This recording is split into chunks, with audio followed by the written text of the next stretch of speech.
Alguma vez ficaste à espera junto ao telefone por uma chamada que nunca chega? Alguma vez abriste a porta de casa na esperança de ver o carro do teu filho na entrada, só para encontrar a rua vazia? Eu sou a Ana Maria, e aos 68 anos, pensava que sabia o que era a solidão depois de perder os meus próprios pais. Mas nada, me preparou para o dia em que descobri que o meu único filho, o Diogo, tinha arrumado toda a sua vida, a mulher dele, a Inês, o meu precioso netinho Martim, e desaparecido para outra cidade sem uma única palavra para mim ou para o pai dele. Quando finalmente tive notícias dele, tudo o que disse foi: "Ó, mãe, esquecemo-nos de dizer seja o que for. Esquecemo-nos." Como se mudar para centenas de quilômetros de distância dos pais que o criaram fosse algo que simplesmente se esquece, como deixar um guarda-chuva no autocarro. Se estás a ver isto e alguma vez te sentiste menosprezado pelas pessoas que mais amas, por favor fica comigo até ao fim. Esta história magoou-me profundamente, mas o que aconteceu um mês depois, bem, digamos que às vezes a vida tem uma forma de equilibrar as coisas quando menos esperamos. Se este tipo de histórias de família te tocam o coração como tocam o meu, considera subscrever, significaria o mundo para esta avó velhinha. E que Deus te abençoe e mantenha as tuas famílias sempre juntas. Chamo-me Ana Maria, tenho 68 anos, e vivi toda a minha vida no mesmo bairro tranquilo de Lisboa. O meu marido Luiz Fernando e eu criamos o Diogo aqui nesta casinha com os azulejos azuis na parede. Não éramos ricos, mas demos àquele rapaz tudo. O Luiz Fernando trabalhava longas horas como mecânico, chegava a casa com óleo debaixo das unhas só para o Diogo poder ter sapatos novos para a escola, aulas de piano, chuteiras de futebol, o que ele quisesse. Eu ficava em casa, a cozinhar o seu bacalhau à Brás preferido, à espera dele todas as tardes com pastéis de nata fresquinhos. Sacrificamo-nos tanto para que ele pudesse ir para a universidade, arranjar um bom emprego, casar com a doce Inês, e dar-nos o neto mais lindo do mundo, o pequeno Martim, com o cabelo encaracolado e aqueles olhos castanhos grandes que parecem exatamente os do pai quando era pequeno. Durante anos, tudo parecia perfeito. O Diogo e a Inês viviam a apenas 20 minutos de distância. O Martim vinha cá todos os domingos. Eu via-o brincar no jardim enquanto Luiz Fernando lhe ensinava a chutar a bola como deve ser. Aqueles domingos eram a luz da nossa velhice. Eu pegava no Martim ao colo e pensava: isto é para o que trabalhamos. Esta é a nossa recompensa. Mas devagarinho, as coisas começaram a mudar. O Diogo começou a visitar menos. Primeiro era: estamos ocupados este fim de semana, mãe. Depois passaram a ser semanas entre chamadas. A Inês mandava fotografias do Martim no WhatsApp, mas quando eu pedia para o ver, havia sempre uma desculpa: o Martim tem uma constipação, tem festas de anos, o trabalho está estressante. Convencia-me a mim mesma de que era normal. As famílias jovens são ocupadas. Tem a vida deles agora. O Luiz Fernando e eu não queríamos ser aqueles pais chatos que exigem demais. Por isso esperávamos. Esperávamos sempre. Depois veio aquele dia terrível no início da primavera. Lembro-me que era uma terça-feira porque tinha acabado de voltar do mercado com peixe fresco para o jantar. Liguei ao Diogo como fazia todas as terças-feiras à tarde, só para ouvir a voz dele, para perguntar pelo Martim. O telefone tocou e tocou. Finalmente, foi a Inês que atendeu. Parecia estranha, distante. Perguntei se estava tudo bem, se o Martim já estava melhor daquela tosse. Houve uma longa pausa. E depois ela disse: Ana Maria, o Diogo não te contou? Mudamo-nos para o Porto na semana passada. Senti o saco das compras escorregar-me da mão. O peixe caiu no chão com um baque molhado. Mudarão-se? Para o Porto. São quase 4 horas de comboio. O que queres dizer com mudarão-se? Perguntei, com a voz a tremer. A Inês hesitou. Depois disse que o Diogo me ligaria mais tarde. Quando ele finalmente ligou, já tarde da noite, o tom dele era tão casual que partiu qualquer coisa dentro de mim. Sim, mãe, encontramos um apartamento maior no Porto. Melhor oportunidade de trabalho para mim. Temos andado tão ocupados com a mudança, esquecemo-nos de dizer seja o que for desculpa lá isso. Esquecemo-nos de dizer seja o que for. Essas palavras ainda ecoam na minha cabeça. O meu único filho, o rapaz que carreguei 9 meses, o menininho que chorava se eu saísse da sala, esqueceu-se de contar à mãe que ia deixar a cidade. O Luiz Fernando sentou-se ao meu lado no sofá naquela noite, a segurar-me na mão enquanto eu chorava. Não disse muito, nunca foi homem de muitas palavras, mas vi a dor nos olhos dele também. Tínhamos-nos tornado um pensamento posterior. As semanas que se seguiram foram das mais escuras da minha vida. Não conseguia dormir. Ficava a imaginar o Martim num apartamento estranho e novo, a perguntar-se onde estava a avó. Teria saudades dos nossos domingos? Perguntava por mim? Sempre que fechava os olhos, via o rostinho dele encostado a uma janela nova, a olhar para uma cidade que não era casa. Mandava mensagens, longas, cheias de amor, a perguntar quando podíamos visitar, quando podíamos ver o Martim. As respostas eram curtas. Em breve. Estamos a instalar-nos. O Martim está a habituar-se à creche. Tentei ser compreensiva. Tentei mesmo. Mas lá no fundo, qualquer coisa estava a partir-se. Comecei a perguntar-me: teríamos sido disponíveis demais todos estes anos? Teríamos tornado demasiado fácil para o Diogo dar-nos como garantidos? Sentava-me no quartinho do Martim, tínhamos mantido tudo pronto para dormidas, com os brinquedos preferidos dele e a cama com os lençóis de dinossauros, e chorava em silêncio para o Luiz Fernando não ouvir. Depois, exatamente um mês depois daquela chamada devastadora, aconteceu algo que mudou tudo. Começou com uma mensagem inesperada no meu telefone, de alguém com quem não falava há anos. Um mês depois de o meu filho Diogo ter desaparecido para o porto com o meu neto Martim e terem dito que simplesmente se esqueceram de nos avisar, chegou uma mensagem que virou o meu mundo do avesso mais uma vez. Se ainda estás aqui comigo, obrigado. Agarra-te bem, porque o que veio a seguir partiu-me o coração de formas que nunca imaginei, e depois, muito devagar, começou a curá-lo da maneira mais inesperada. Essa mensagem era da Clara, uma velha amiga minha do bairro. Não falávamos a sério há anos, não desde que o marido dela faleceu e ela se mudou para mais perto da filha. Mas lá estava ela, a aparecer no meu telemóvel numa manhã cinzenta enquanto eu fazia café. Ana Maria, está sentada? Acho que precisas de saber uma coisa sobre o Diogo e a Inês. As minhas mãos começaram a tremer tanto que quase deixei cair a chávena. O Luiz Fernando estava no jardim, a podar as rosas como faz todas as manhãs para ocupar a cabeça. Ainda não o chamei. Não sabia se conseguiria suportar ouvir o que quer que fosse que a Clara tivesse para dizer. Escrevi de volta: diz-me, por favor. E ela disse. A Clara contou-me que tinha ido visitar uma prima no Porto no fim de semana anterior, pura coincidência, disse ela. Foram a um grande mercado ao ar livre perto do rio, aquele com as barracas todas a vender brinquedos artesanais e queijo fresco. E lá, a empurrar o Martim num baloiço na zona do parque infantil, estava a Inês. A Clara reconheceu-a imediatamente, como é que não havia de reconhecer? A Inês vinha à nossa casa todos os natais. Mas o que chocou a Clara não foi vê-los no Porto. Foi o que ela ouviu. A Inês estava ao telefone, com um tom frustrado. A Clara disse que não queria escutar às escondidas, mas estava perto o suficiente para ouvir a Inês dizer: Diogo, não podemos continuar a fazer isto. A tua mãe liga de 2 em 2 dias a chorar por causa do Martim. É exaustivo. Talvez devêssemos bloquear os números deles durante um tempo e dar-nos um pouco de paz.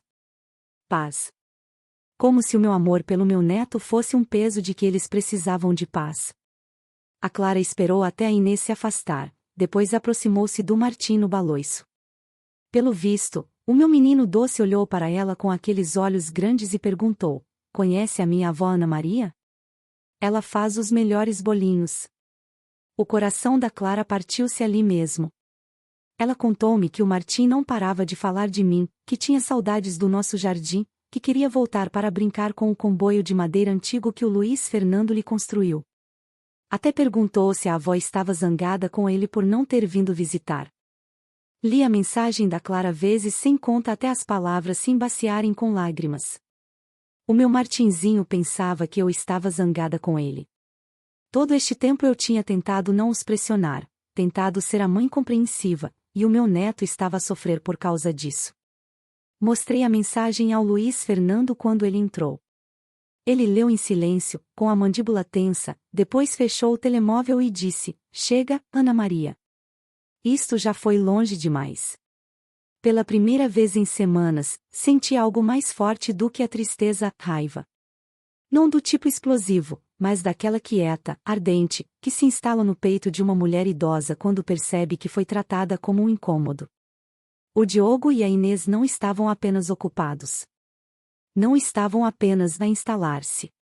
Estavam deliberadamente a manter o Martim afastado de nós e, pior, estavam a falar em cortar-nos completamente. Nessa noite, o Luiz Fernando e eu sentamo-nos à mesa da cozinha como fazíamos quando o Diogo era adolescente e tínhamos de tomar decisões difíceis.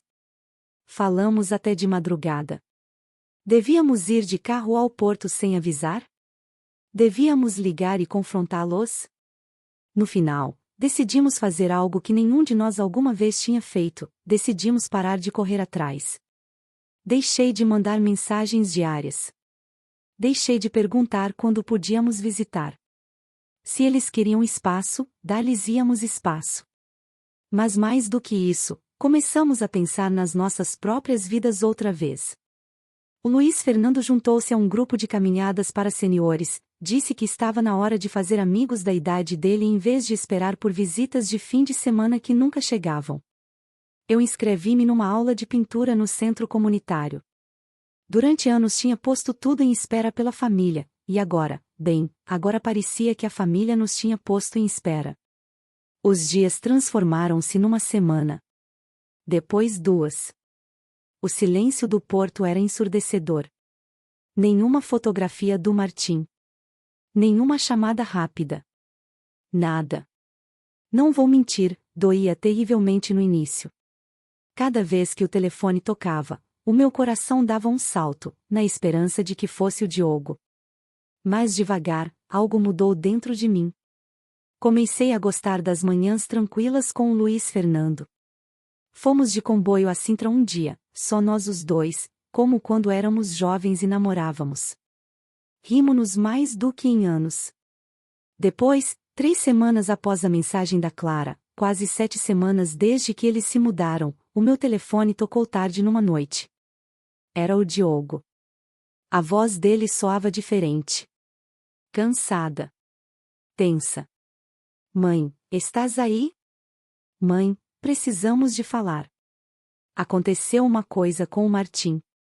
O meu sangue gelou. Agarrei o telefone com tanta força que os nós dos dedos ficaram brancos. "O que queres dizer com aconteceu uma coisa? Diogo, diz-me já, o Martim está bem?" Houve uma longa pausa, e depois ouvi a Inês ao fundo, a voz dela cortante. E o que o Diogo disse a seguir fez o meu coração parar por um momento. A voz do Diogo tremia no telefone naquela noite, e pela primeira vez em meses, ele parecia um menininho que corria para mim quando caía da bicicleta. "Mãe, o Martim não para de chorar. Ele pede por você todo dia. Ele diz que quer a vovó Ana Maria e o vovô Luiz Fernando.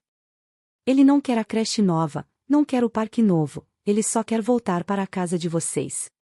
Eu fiquei paralisada na cozinha, o telefone apertado contra o ouvido. Ao fundo, eu ouvia os soluços pequenos e desesperados do Martim, daqueles que sacudem o corpinho inteiro de uma criança. Meu coração parecia estar sendo partido ao meio. Uma parte de mim queria gritar: "Então traz ele de volta. Traz ele para mim agora." Mas outra parte, aquela que tinha passado semanas aprendendo a se proteger, ficou em silêncio.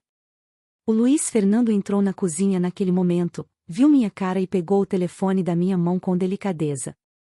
"Diogo", ele disse, com a voz firme mas calma, "o que exatamente vocês querem de nós?" Fez-se silêncio do outro lado. Depois, a Inês pegou o telefone. O tom dela era mais suave do que eu esperava, quase envergonhado. "Ana Maria. Luiz Fernando, a gente errou. O emprego no Porto parecia perfeito, salário melhor, apartamento maior, tudo. Achamos que um recomeço ia ser bom para nossa família. Mas não pensamos no quanto isso ia afetar o Martim. Ele tem tido pesadelos. Ele esconde os sapatinhos dele porque acha que, se não encontrar, não vai precisar ir para a escola nova. O pediatra disse que a ansiedade de separação das pessoas que ele mais ama, vocês dois. Eu me sentei na cadeira, as lágrimas rolando pelo meu rosto. Todas aquelas semanas eu imaginava o Martim feliz e se adaptando, enquanto ele estava sofrendo tanto quanto nós. A Inês continuou, a voz agora embargada. Achamos que a distância ia tornar as coisas mais fáceis. Menos visitas, menos expectativas. Estávamos errados. Estávamos tão errados. O Diogo voltou ao telefone. Mãe, pai, podemos ir aí nesse fim de semana? Por favor? O Martim precisa de vocês. E a gente também precisa. Estamos com saudade de vocês. Desculpa eu ter dito que esquecemos de contar. A verdade é que eu tive medo de falar porque sabia o quanto ia doer em vocês. Eu fui covarde. O Luiz Fernando me olhou, os olhos perguntando o que eu queria fazer. Eu pensei em toda a dor, em todas as noites que chorei até dormir me perguntando se meu filho ainda se importava. Mas depois pensei no Martim, meu docinho de Martim, que não tinha culpa de nada. E pensei no menino que o Diogo tinha sido, aquele que precisava dos pais tanto quanto o Martim precisava dos avós agora. Venham pra casa, eu disse baixinho. Venham pra casa nesse fim de semana. Eles chegaram no sábado de manhã. Eu ouvi o carro antes de ver o barulhinho familiar do velho Renault do Diogo entrando na garagem. O Martim saiu do carro antes mesmo do Diogo desligar o motor. Correu direto pros meus braços, o rostinho enterrado no meu pescoço, repetindo vovó, vovó, sem parar. Eu o abracei tão forte que tive medo de nunca mais soltar.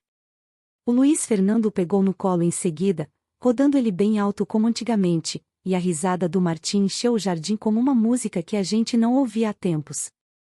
Passamos o dia inteiro juntos. Eu assei os biscoitinhos favoritos dele, aqueles com raspas de limão que ele adora. O Luiz Fernando levou ele ao parque para chutar bola. O Diogo e a Inês sentaram com a gente na mesa da cozinha e conversaram de verdade, pela primeira vez em anos.